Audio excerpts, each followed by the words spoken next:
Technology online way of learning में आपका एक बार फिर से वेलकम। जैसा कि हमने प्रीवियस वीडियो में बेलन का पार्ट 3 पढ़ा था, 16.2 चैप्टर हमारा चल रहा है। उसमें कुछ क्वेश्चन नंबर 5 तक हमने कर लिए थे। कुछ होमवर्क भी मैंने दिया था, तो आपने होमवर्क किया होगा, नोट्स बनाए होंगे। तो आज हम नेक्स्ट क्वेश्चन करने वाले हैं बेलन से संबंधित। तो आज हम स्टार्ट करते हैं वीडियो को। तो इस पूरे वीडियो को आप स्टार्टिंग से लेके एंड तक देखें ताकि आपके सारे कंसेप्ट क्लियर हो जाएं, और वीडियो को लाइक करना ना भूलें। तो स्टार्ट करते हैं हम क्वेश्चन नंबर 6। क्वेश्चन नंबर 6 को हम एक बार पढ़ते हैं कि एक बेलन का आयतन 30 पाई सेमी क्यूब। तो देखो, सेमी क्यूब जो होता है वो आयतन को शो करता है। आधार का क्षेत्रफल 6 पाई सेमी स्क्वायर क्षेत्रफल को शो कर रहा है यहाँ पर। तो बेलन की ऊंचाई ज्ञात करो। देखो, इसको करने के लिए आपको आयतन दे दिया, आधार का क्षेत्रफल दे दिया और ऊंचाई आपसे पूछ रहा है। तो मैंने आपको एक शॉर्ट वाला सूत्र बताया था।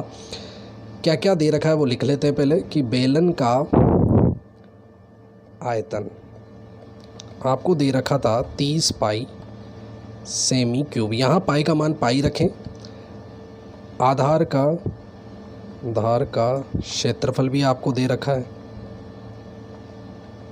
6 पाई सेमी स्क्वायर। आपसे बेलन की ऊंचाई ज्ञात करवा रहा है। बेलन की ऊंचाई, जिसको मैंने क्या मान लिया, h मैंने मान लिया। माना बेलन की ऊंचाई h है। ये दे रखा था और ये ज्ञात करना था।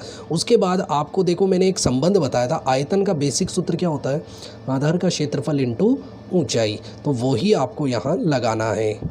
बेलन का आयतन बराबर आधार का क्षेत्रफल इंटू ऊंचाई। अब जो भी आपने मान दिए, सवाल में मान दे रखा है, उनको यहाँ जमाना है। आयतन तो दे रखा है 30 पाई, आधार का क्षेत्रफल दे रखा है 6 पाई, इंटू ऊंचाई को मैंने h माना। फिर 6 पाई गुणा में है तो इधर पक्षांतरण करो तो बटा में आ जाएगा, यानी अकेला क्या रह जाएगा, h। तो h बराबर 30 पाई में किसका भाग लगा देंगे, 6 पाई का। पाई से पाई कट जाएगा, 6 के पहाड़े से 30 कट जाएंगे, तो कितना आ जाएगा, 5 सेमी इसका आंसर आ जाएगा। यानी बेलन की ऊंचाई कितनी होगी, 5 सेमी होगी। इसी तरह हम क्वेश्चन नंबर 7 इसका करते हैं कि क्वेश्चन नंबर 7, एक बेलन का आयतन और वक्र पृष्ठीय क्षेत्रफल दे रखा है 1650 घन सेमी, 660 वर्ग सेमी। तो बेलन की त्रिज्या यानी r का मान और ऊंचाई यानी h का मान आपको ज्ञात करना है। तो स्टार्ट करते हैं, दे क्या रखा है।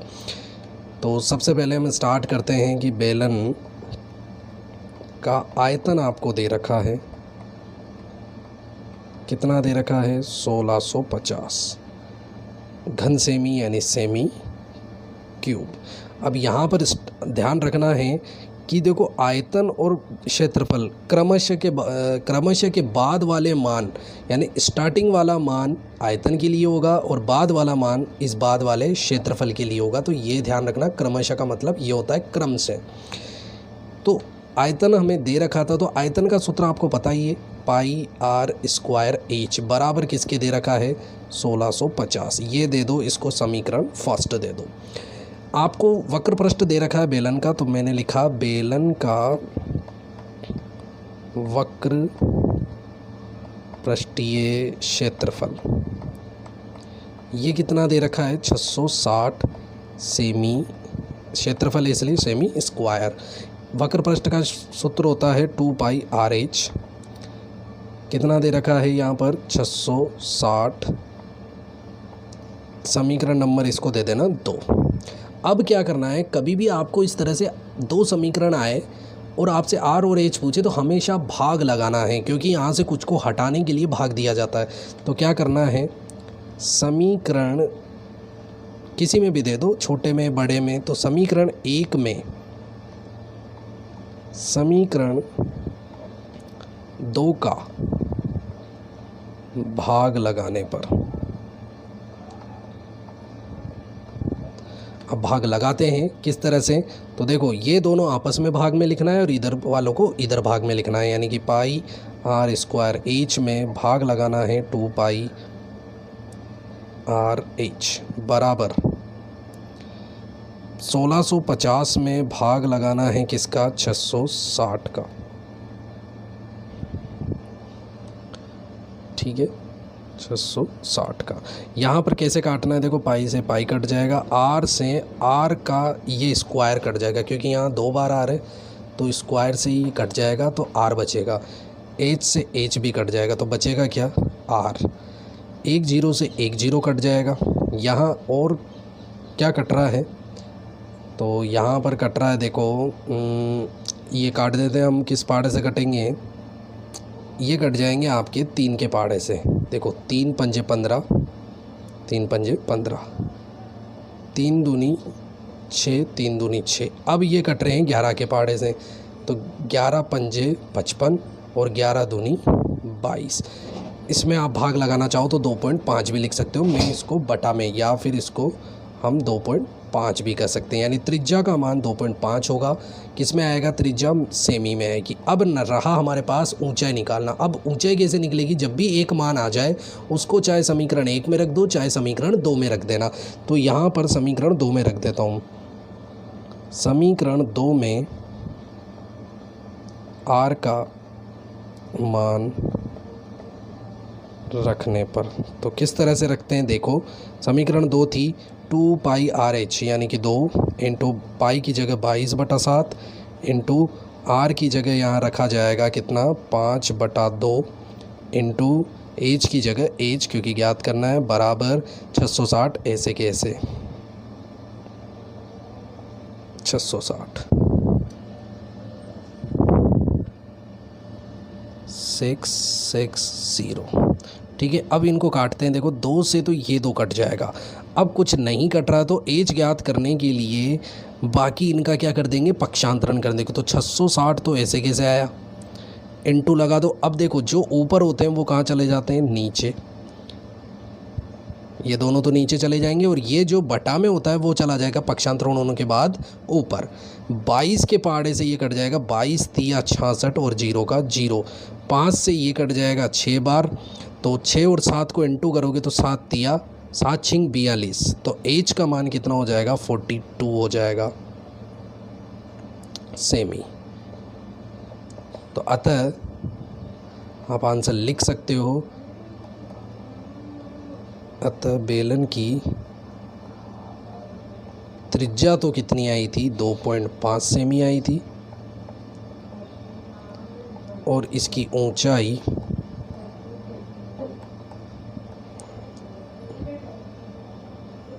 42। एक बेलन की ऊंचाई व त्रिज्या क्रमशः 7.5 और उसकी ऊंचाई और त्रिज्या आपको दे रखी है।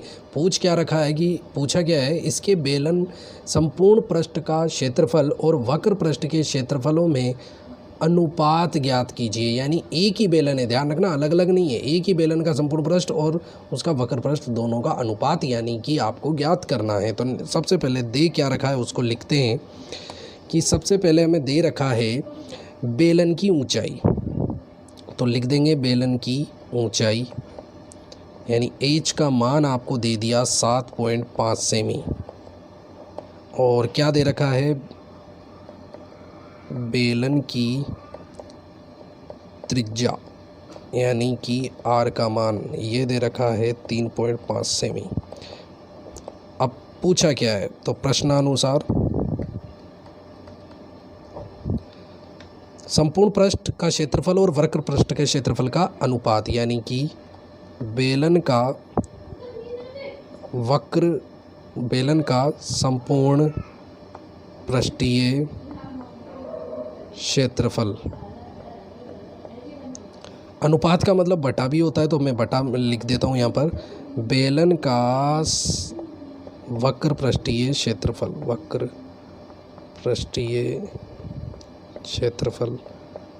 बराबर, अब इनके सामने इनके सूत्र लिख दो, इनको हम अनुपात भी कहते हैं। तो बेलन का संपूर्ण पृष्ठीय क्षेत्रफल आएगा 2 pi r bracket h plus are.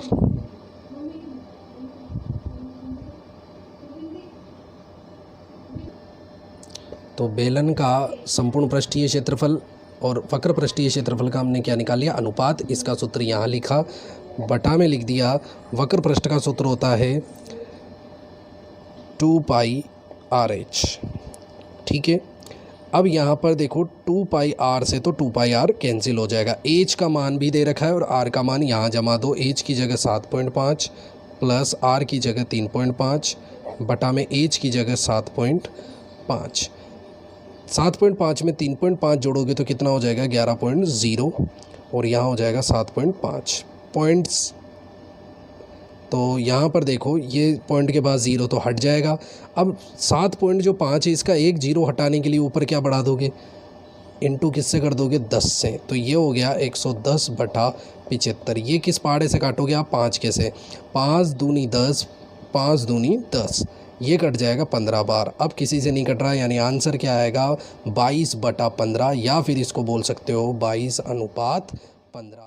Next question, 20 metre गहरा और 7 मीटर व्यास का एक कुआं खोदा गया।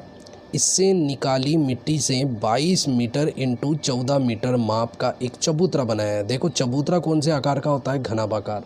ये मैंने आपको पहले भी बताया था जब आकृतियाँ घनाभ में हमने पढ़ा था।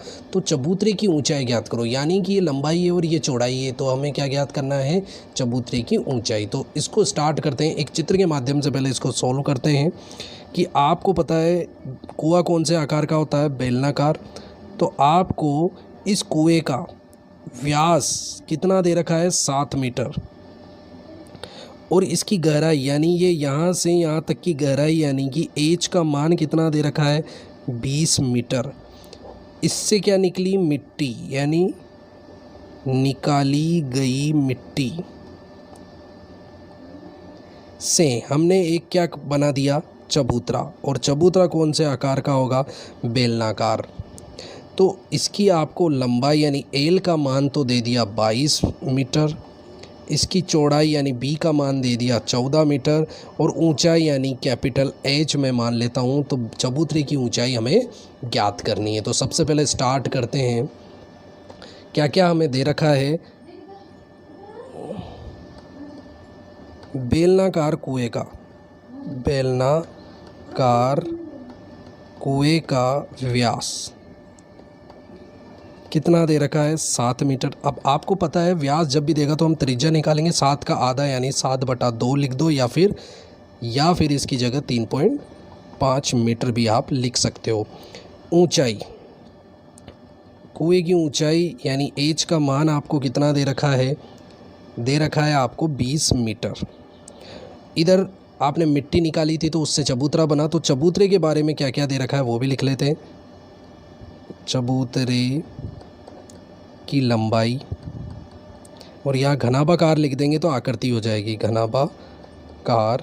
चबूतरे की लंबाई यानी एल का मान 22 मीटर, घनाभाकार चबूतरे की चौड़ाई यानी कि बी यानी 14 मीटर, चबूतरे की ऊंचाई यानी एच का मान आपके पास हो गया कैपिटल एच, यानी हमें नहीं दे रखा था तो इसको मैंने मान लिया, माना कि चबूतरे की ऊंचाई कैपिटल एच हो जाएगी। ठीक है, अब इसको हम निकाल रहे हैं।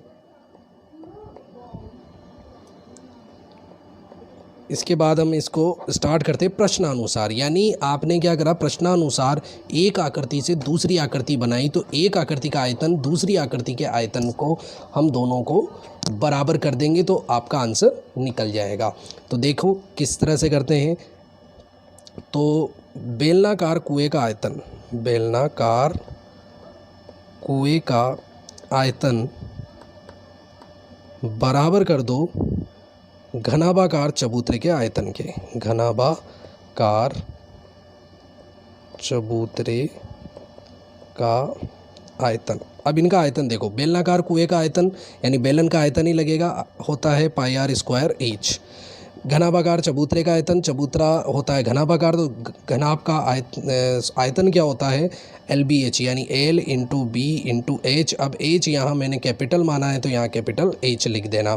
अब हम यहाँ मान रखते हैं, पाई की जगह तो रखेंगे 22/7, आर का मान यहाँ पर था 7/2 रखना, 3.5 मत रखना, 7/2 इंटू 7/2 ताकि कैलकुलेशन इजी हो जाएगी। एच, बेलन का एच कितना था 20, तो यहाँ 20 रखा, बराबर एल यहाँ पर चबूतरे का था 22, तो 22 इंटू बी का मान 14 इंटू कैपिटल एच हमें ज्ञात करना है तो कैपिटल एच रख देना। अब काटते हैं, 7 से तो 7 कट जाएगा, 2 से ये कट जाएगा 11 बार, 2 से ये कट जाएगा 10 बार। अब जो भी बचा उसको इधर मल्टीप्लाई कर लेना। यहाँ पर बच रहा है देखो 11 इंटू 7 इंटू 10, इधर क्या है इंटू एच का मान निकालना है, तो ये तो ऐसे कैसे रख लो इंटू एच।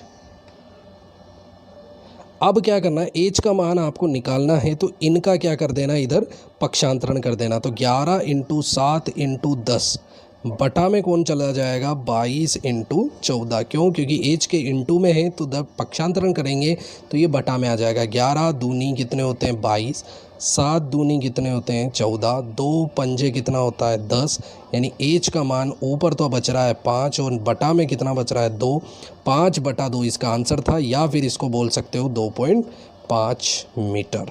ये इस बेलन की क्या होगी, इस बेलनाकार में जो मिट्टी निकली थी उससे बने चबूतरे की क्या हो जाएगी, ये ऊंचाई हो जाएगी, यानी आंसर होगा 2.5 मीटर। तो नेक्स्ट क्वेश्चन हम देखते हैं।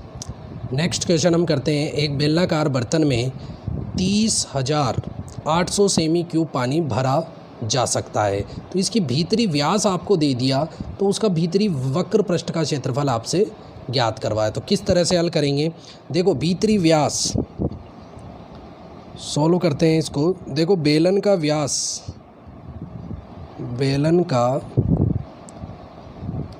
भीतरी व्यास आपको कितना दे रखा है 14 सेमी। अब व्यास से हमेशा आर निकलती है यानी त्रिज्या निकलती है, 14 का आधा कर दो तो कितना हो जाएगा 7 सेमी। अब बताइए मुझे, क्या एच आपको दे रखा है बेलन का, नहीं दे रखा, तो इसके लिए ही उसने क्या दिया है 30,800 सेमी क्यूब। सेमी क्यूब किसका मात्रक होता है, आयतन का, यानी कि उस बेलनाकार बर्तन में भरे पानी का आयतन आपको दे रखा, तो यहाँ से निकलेगी पहले एच। जब आर और एच पता हो जाएगा तो हम निकाल सकते हैं भीतरी वक्र पृष्ठ का क्षेत्रफल। तो सबसे पहले निकालते हैं, क्या दे रखा था, बेलनाकार बर्तन में भरे पानी का आयतन कितना दे रखा था 30,800 सेमी क्यूब। सूत्र क्या होता है बेलन का आयतन का, पाई आर स्क्वायर एच बराबर 30,800। पाई का मान कितना होता है 22/7 इंटू आर का मान 7 इंटू 7 स्क्वायर था, 2 बार 7 लिखना है स्क्वायर था, तो एच का मान एच ही रखना है क्योंकि ज्ञात करेंगे पहले। और ये ऐसे कैसे 7 से 7 कट जाएगा, इन दोनों का उधर पक्षांतरण कर देते हैं। एच बराबर 30,800। अब देखो दोनों ऊपर हैं तो कहाँ आ जाएंगे, नीचे आ जाएंगे, 22 इंटू 7 यहाँ आ जाएगा, ऊपर कुछ भी नहीं रहेगा। अब इसको काटते हैं, देखो 22 के पाड़े से काट देते हैं, 22 एकम 22, यहाँ से 8 बचा, 8 के पास 8 रखोगे तो 88, 22 चौक 88 ख़त्म, 2 जीरो के 2 जीरो। 7 के पहाड़े से 1400 को काटोगे तो कितनी बार जाएगा, एच का मान कितना आ जाएगा 200। ये कितनी बार कटा था 200 बार कटा था, यानी ये एच का मान हो गया 200 सेमी। अब उसके बाद आर आपके पास आ चुका है, एच आ चुका है, तो आप क्या निकाल सकते हो, बेलन का वक्र पृष्ठीय क्षेत्रफल। ठीक है, भीतरी वक्र पृष्ठीय क्षेत्रफल, वक्र पृष्ठ क्षेत्रफल का होता है 2 पाई आर एच। तो 2 इंटू पाई का मान 22/7, आर का मान कितना होगा यहाँ पर 7 इंटू एच का मान कितना होगा 200। 7 से 7 कट जाएगा, 7 से 7 कट जाएगा। उसके बाद यहाँ बचे सबको इंटू कर लो, 22 दूनी 44 इंटू 200, 44 को 200 से इंटू करोगे तो 8800। ये आया आपके पास सेमी। हमने क्या निकाला है क्षेत्रफल, तो सेमी स्क्वायर इसका मात्रक है, तो आंसर आ जाएगा 8800 सेमी स्क्वायर। तो ये इसका आंसर था। नेक्स्ट क्वेश्चन हम करते हैं। ये क्वेश्चन मैं आपको बताने वाला हूँ उदाहरण 4। आपको इसकी तरह क्वेश्चन नंबर 11 आपको हल करना है, सेम है। सिर्फ थोड़ा सा फ़र्क है, तो ध्यान से सोच समझ के आप हल कर लेना।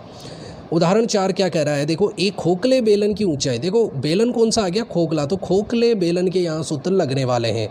इसके बाह्य व्यास और अंत व्यास आपको दे रखा है। बाह्य व्यास तो 10 है और अंत व्यास है आपका 6। तो बेलन का आयतन ज्ञात करो। तो सबसे पहले हमें क्या क्या दे रखा है वो लिखते हैं। बेलन, खोखले बेलन का बाह्य व्यास, जमा कर हल करते हैं। बाह्य व्यास कितना दे रखा है, इसका बाह्य व्यास 10 सेमी, ये बाह्य व्यास हो गया। अब बाह्य, इससे क्या निकाल लेंगे हम, बाह्य त्रिज्या। और ध्यान रहे 2 त्रिज्याएं होती है खोखले बेलन में, बाह्य त्रिज्या और अंत त्रिज्या। बाह्य त्रिज्या को हम क्या मान लेते हैं, R1। तो 10 का आधा कर दोगे तो कितना हो जाएगा, 5 सेमी, क्योंकि व्यास है तो व्यास की आधी ही क्या होगी, त्रिज्या होगी। आपको अंत व्यास भी दे रखा है। अंत व्यास कितना दे रखा था, 6 सेमी, जिससे हम क्या निकालेंगे, अंत त्रिज्या निकालेंगे। अंत त्रिज्या यानी R2 का मान 6 का आधा कर दोगे तो कितनी हो जाएगी, 3 सेमी। सारे मान निकलने के बाद आपको और क्या दे रखा, खोखले बेलन की ऊंचाई भी दे रखी है, यानी खोखले बेलन की ऊंचाई यानी h का मान भी दे रखा है 21 डेसीमीटर। अब देखो ये सेमी में और ये डेसीमीटर में, तो आपको एक बात ध्यान रखनी है, 1 डेसीमीटर बराबर 10 सेमी के बराबर होता है। अगर मैं डेसीमीटर को सेमी में कन्वर्ट करूंगा तो 1 डेसीमीटर किसके बराबर होता है, 10 सेमी के। तो यानी कि इसको 10 से इंटू कर दो, तो h बराबर 21 इंटू 10 यानी कि 210 सेमी ऊंचाई हो जाएगी। ये सेमी में बदल गया डेसीमीटर से सेमी में। उसके बाद आपको क्या निकालना था, खोखले बेलन का आयतन। खोखले बेलन का आयतन, अब इसमें सूत्र रखना है, पाई h bracket R1 square minus R2 square. ये सूत्र मैंने सारे लिखवा दिए हैं, तो ये सूत्र यहाँ पर लगने वाला है। पाई की जगह 22/7 इंटू h की जगह रखूँगा मैं 210 इंटू ब्रैकेट R1 यहाँ पर है आपके पास 5, तो 5 का स्क्वायर माइनस R2 का मान यहाँ पर आ रहा है 3, तो 3 का स्क्वायर। 7 से ये कटता है तो काट दीजिए, ये कटा 7 या 21 और 0 का 0 यानी 22 इंटू 30 इंटू 5 का स्क्वायर होता है 25 माइनस 3 का स्क्वायर होता है 9। इनको इंटू करोगे तो ये हो जाएगा 660 इंटू 25 माइनस 9 कितने होते हैं, 16। इनको इंटू करोगे तो 16 को 0 से करोगे तो 0, 16 छिके 96, हासिल का रहेगा 9, 16 छिके 96, 96 में 9 जोड़ोगे तो कितना हो जाएगा, 105। ये इसका आयतन था। यह आ जाएगा आपके पास सेमी क्यूब में। ये किस में आ जाएगा, सेमी क्यूब में, क्योंकि आयतन है। तो नेक्स्ट क्वेश्चन हम इसका करते हैं। ये इसका इम्पोर्टेंट क्वेश्चन है, ये बहुत बार एग्ज़ाम में पूछा गया है बोर्ड में, कि एक रोलर की लंबाई आपको दे दी। एक रोलर की लंबाई, देखो रोलर कौन से आकार का होता है, आपको पता होगा रोड पे जो रोलर चलता है वो एक बेलनाकार होता है। तो ये तो रोलर की लंबाई कहलाती है, जो कि दे रखी है 2 मीटर। ये रोलर का व्यास कहलाता है, क्योंकि ये वृत्ताकार है तो ये व्यास हो गया 1.4 मीटर। ये कहलाती है इसकी त्रिज्या। ये तो त्रिज्या 14 का आधा कितना होता है, 7, और 1 छोड़ के पॉइंट लगा दो तो ये हो जाएगा 0.7, यानी ये R का मान हो जाएगा। तो आपसे यही कहा गया है कि रोलर बेलनाकार होता है, तो बेलनाकार रोलर जो होता है उसकी लंबाई 2 मीटर, उसका व्यास 1.4 मीटर है। तो बताइए, ज्ञात कीजिए 5 चक्कर लगाने में रोलर कितना क्षेत्र समतल करेगा। अब कौन सा क्षेत्रफल निकालना है, देखो कितना क्षेत्र समतल करेगा, इसका मतलब है रोलर का बाहरी हिस्सा रोड पर टच होता है, इसलिए उसका वक्र पृष्ठ निकालेंगे। अगर सारा क्षेत्र यानी पहिए जो वृत्ताकार भाग होते हैं वो रोड पे टच नहीं होते हैं, इसलिए सिर्फ वक्र पृष्ठ यहाँ पर निकाला जाएगा। तो देखो हल करने का तरीका, रोलर की लंबाई आपको दे रखी है, यानी कि लंबाई को यहाँ पर h बोला जाएगा, यानी 2 मीटर। रोलर का व्यास आपको दे रखा है 1.4 मीटर, जिससे R निकालो, 1.4 को आधा कर दो यानी 0.7 मीटर, क्योंकि एक छोड़ के पॉइंट लग जाएगा। उसके बाद अब यहाँ पर सबसे पहले एक चक्कर का निकालेंगे, तो एक चक्कर, ठीक है, तो पहले एक चक्कर का निकालेंगे। एक चक्कर लगाने में रोलर द्वारा समतल किया गया क्षेत्र निकालना है आपको। 5 चक्कर का निकालना है, पहले एक चक्कर का निकालेंगे। तो ये किसके बराबर होगा? बेलन के वक्र पृष्ठ के, बेलन का वक्र पृष्ठीय क्षेत्रफल के। तो ध्यान रखें, कभी भी रोलर का सिर्फ बाउंड्री टच होती है, जो ऊंची बाउंड्रियाँ होती है वृत्ताकार हिस्से कभी टच नहीं होते, इसलिए उसका वक्र पृष्ठीय क्षेत्रफल निकलेगा। तो वक्र पृष्ठीय क्षेत्रफल होता है 2 पाई RH। तो मान रखते हैं 2 × 22/7, R की जगह रखेंगे 0.7, × H की जगह रखेंगे 2। ये इससे काटोगे तो 7 एकम 7, एक छोड़ कर क्या लग जाएगा? पॉइंट, तो 0.1 बार कट जाएगा। ये गुणा करते हैं, 22 दूनी 44, 44 दूनी कितने होते हैं? 88, 88 को 1 से गुणा करोगे तो कितना हो जाएगा? 88 को 0.1 से इंटू कर दो तो ये आ जाएगा 88 एकम 88। एक छोड़ के पॉइंट लगा दो तो 8.8 ये किस में आ जाएंगे? आपके मीटर में। ये तो एक चक्कर का निकाला। मुझे कितने चक्कर का पूछा था? 5। तो यहाँ लिखूँगा 5 चक्कर, 5 चक्कर लगाने में रोलर द्वारा समतल किया गया क्षेत्र। तो एक चक्कर में तो 8.8 आया था, अब टोटल चक्कर कितने हो गए? 5, तो इसको इंटू कर देंगे 5 से, तो यह आ गया आपके पास 440। एक छोड़ के पॉइंट लग जाएगा तो यहाँ पर रह जाएगा सिर्फ 44। तो आपका आंसर कितना हो जाएगा? 44 मीटर। तो ये था। आपको ये वीडियो कैसा लगा? आपकी 16.2 कंप्लीट हो चुकी है। तो अब नेक्स्ट हम 16.3 स्टार्ट करेंगे। तो लाइक ज़रूर करना वीडियो को और शेयर ज़रूर करना। बाय।